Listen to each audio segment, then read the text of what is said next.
YouTube Mobile is ubiquitous, coming pre-installed on nearly every Android device and downloaded in even more places, and an absolutely embedded aspect of many people's lives, perhaps passing the website in that sense. YouTube Mobile, like the site, is a video sharing platform that puts creators behind the wheel. Users can upload long-form videos, short-form videos, text or image posts, promote merchandise through their videos, and even more. But there's a lot to be analyzed in just the homepage of YouTube Mobile, so that's what's to be discussed in the following.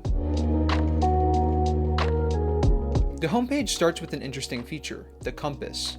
It opens a side tab with different categories of suggested videos, shopping at the top, and playables at the bottom of the list. The four other slots below the suggested categories line include YouTube Premium, YouTube TV, YouTube Music, and YouTube Kids. YouTube Premium can be accessed through the user's profile tab as well, and directs the user to a screen offering 1 month of ad-free YouTube, including YouTube Music. The YouTube Music button directs the user to download the YouTube Music app, or it opens it directly if already downloaded. This is also the case for YouTube TV and Kids, which are separate applications, so there's no reason to dive into those directly. The compass may make sense from a developer perspective. You have all the categories of video along with the other YouTube products users can interact with, except it simply isn't that helpful. The singular niche case the compass could be useful for is if the user is truly so new that they haven't watched a single video on their account, so they go over to the compass to explore beauty, gaming, news, etc. This just isn't handled very well though for a few reasons. For starters, these decidedly long-form categories are mixed in haphazardly with movie renting and movies and TV,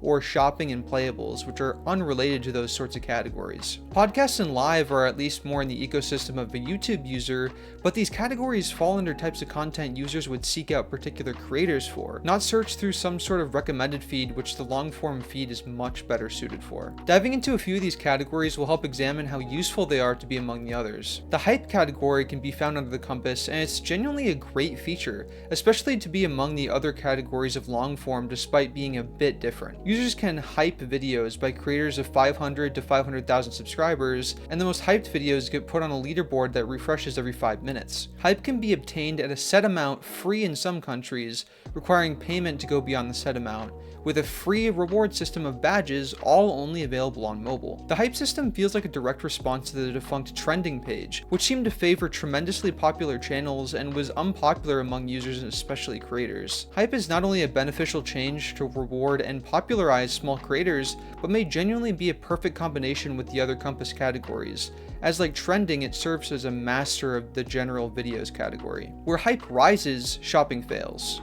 As previously mentioned, shopping is stationed at the very top of the compass list, and despite such high placement, it's a bafflingly useless feature. At the face of it, it's a collection of videos by creators who are either receiving commission by advertising a product or selling some sort of merchandise on the side. As much as supporting creators in their endeavors is important, this list of videos is only correlated to people who are selling something, which is extremely unhelpful for the user and especially for those trying to shop. Scrolling through the shopping category simply isn't as helpful as looking through a made-to-shop platform like Amazon. And most of all, there's certainly something to be said about the pull creators have to sell products, but this almost entirely comes because the fans have an attachment or appreciation for the particular creator. A user scrolling through several videos of creators they don't know looking for a product may just not feel very productive. That being said, the shopping category at least is a collection of videos. Categories even more strange are the movies and TV and playable sections. Movies and TV is essentially an integrated video store like Fandango at Home that allows you to rent and buy movies or TV. Playables is another integrated feature allowing users to play free mobile games within the app. At least even stretching sections like music or courses,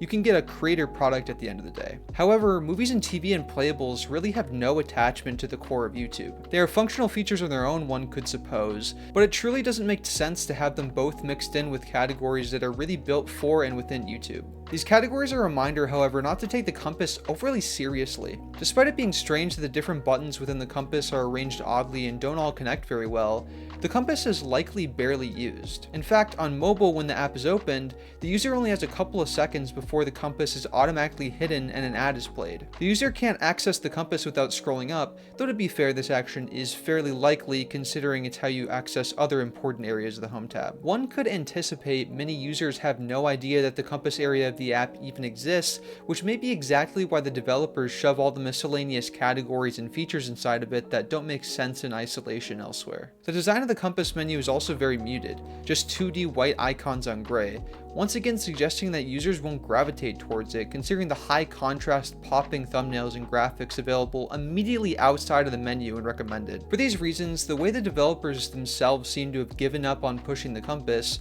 many users likely fail to use the compass either. Because the compass is given more time to show to users when they're on a brand new account, once again it has a chance of benefiting users who have no search history. But other than that, it's really not a helpful feature.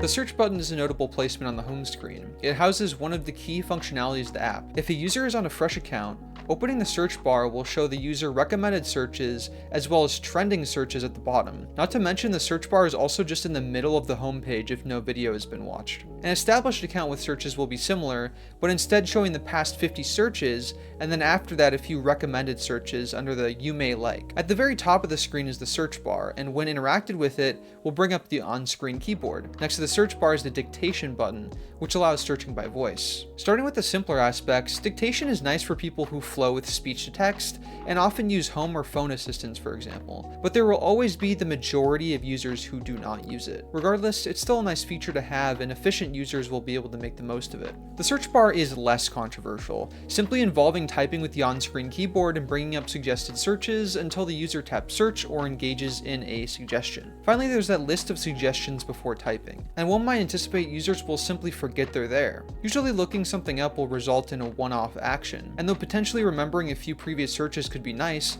I think it would make a lot more sense from a design perspective to allocate more space on screen for the search bar. The current model crunches the bar down into only percents of the screen, with many likely useless histories of search towering beneath it. Other than this, search is a functional and convenient feature, certainly one of the best designed in the app. The search button is neighbor to two other icons as well, the notifications and cast buttons. Cast is simple enough, it allows users to cast to a TV screen and use the phone as a controller. Cast is similar to dictation where it's likely an underutilized feature, or at least for many unusable due to requiring a smart TV, but can be very efficient in quality of life for those who are able to take advantage of it. Pressing the button brings up a small box at the bottom of the screen which loads devices, allows for TV code linking, and also provides a helpful info guide if necessary. The notifications button houses two tabs, one for all notifications and another for mentions, the latter more helpful for creators being mentioned in video descriptions. The all tab houses past videos of YouTubers the user had turned notifications on for, and can be very handy in prioritizing certain creators and valuing some content more than others. The subscription box that I won't get into has a similar system to help with most relevant videos, as well of course the recommended section on the home screen, and these certainly help the user with videos they missed. However, users can use notifications to, as mentioned, even more strategically keep track of important releases. The design is exactly where notifications feel right in an app, top right of the screen, and because of the use case, they are a very important part of heavy YouTube use. Advertisements share an interesting part of the homepage on mobile YouTube, as Google couldn't be as intrusive on mobile due to the tight ship ran in the app, so the homepage integration isn't as bad as it appears. When opening the app, though sometimes Shorts will be the first to open, it often is the homepage. Here the top will always start with a video advertisement, and though it does autoplay which may repulse the user, the audio is muted, making it not abominable. Ads will show up in the feed as you scroll through the homepage and act the same way, though less likely to have a video feature. The ads can have buttons such as watch or install, but you can also access the advertiser's products and site simply by tapping on the ad. It's possible to misclick while scrolling and accidentally access the ad, and some ads cover the entire feed when logging into the app. But as far as intrusive ads go, especially compared to news websites, YouTube Mobile's ad system is fairly tame. And the final aspect of the homepage is the other part of the feed, the creator content. Like ads, there are video previews, which automatically start playing a video that you're most suggested to be previewing, and you even have the option of playing it with audio, all in the suggested column.